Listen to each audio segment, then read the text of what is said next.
আসসালামু আলাইকুম।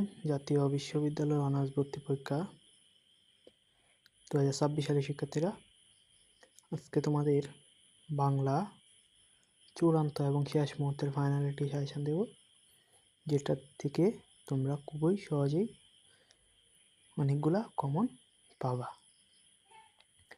তো সাজেশনটি, আজকের ভিডিওটি খুবই গুরুত্বপূর্ণ, কেননা খুবই গুরুত্বপূর্ণ একটি সাজেশন বাংলা থেকে। তাহলে চলো দেরি না করে ভিডিওটি শুরু করা যাক। এর আগেও বাংলা অনেক সাজেশন দেওয়া হয়েছে, তবে আজকে ভিডিওটি একটু স্পেশাল। তো অপরিচিতা গল্পে অনুপমের আসল অভিভাবক কে ছিল? এখানে কোনো প্রশ্নের উত্তর দেওয়া থাকবে না, জাস্ট তোমরা যদি আগে গেস করতে পারো তাহলে তোমরা অনেকটা শেখা হয়ে যাবে। তো তোমরা গেস করবা, তারপর আমি উত্তর বলে দেবো। তো অপরিচিতা গল্পে অনুপমের আসল অভিভাবক কে ছিল? তার মামা। উত্তর 1। তারপর নেক্সট, বিদ্রোহ কবিতাটি নজরুলের কোন কাব্যগ্রন্থের অন্তর্ভুক্ত ছিল? অগ্নিবীণা। তারপর 52 দিনগুলি রচনায় বঙ্গবন্ধু কোন কারাগারে অন্বেষণ করেছিল? ফরিদপুর জেল। তারপর নিচের কোনটি তৎসম শব্দ? সেটা হচ্ছে ছন্দ। সমাস শব্দের অর্থ কী? সমাস শব্দের অর্থ হচ্ছে সংক্ষেপণ। তাহারই পরে মানে কবিতাটির কবির বিষণ্ণতার কারণ কি? এটা হচ্ছে প্রিয়জনের বিয়োগান্ত বিয়োগ ব্যথা। এটা হচ্ছে 2 নম্বর উত্তর। কোন বানানটি সঠিক? মুহূর্ত।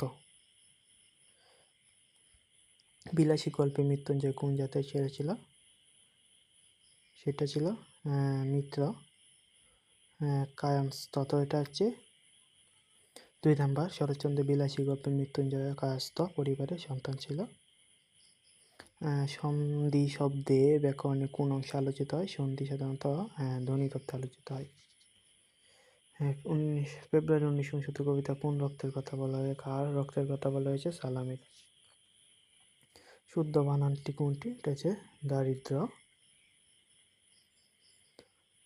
একাদশী বৃহস্পতি বাগধারাটির অর্থ কী? বাগধারাটির অর্থ হচ্ছে বিপজ্জনক সুসময়। একাদশী বৃহস্পতি মানে হলো ভাগ্যের অনুকূল অবস্থা। লাল সালু উপন্যাসে মজিদ কোন গ্রাম থেকে মহৎপুরে এসেছিল?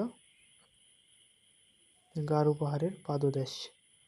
18 বছর বয়স কবির জন্য এটা হচ্ছে মাত্রাবৃত্ত ছন্দে। সিরাজউদ্দৌলা নাটকের প্রধান বিশ্বাসঘাতক মীরজাফর। সূর্য শব্দের সমার্থক বাক্যের মৌলিক উপাদান শব্দ। প্রতিদান কবিতার মূল সুর অর্থতৎসম কোনটি?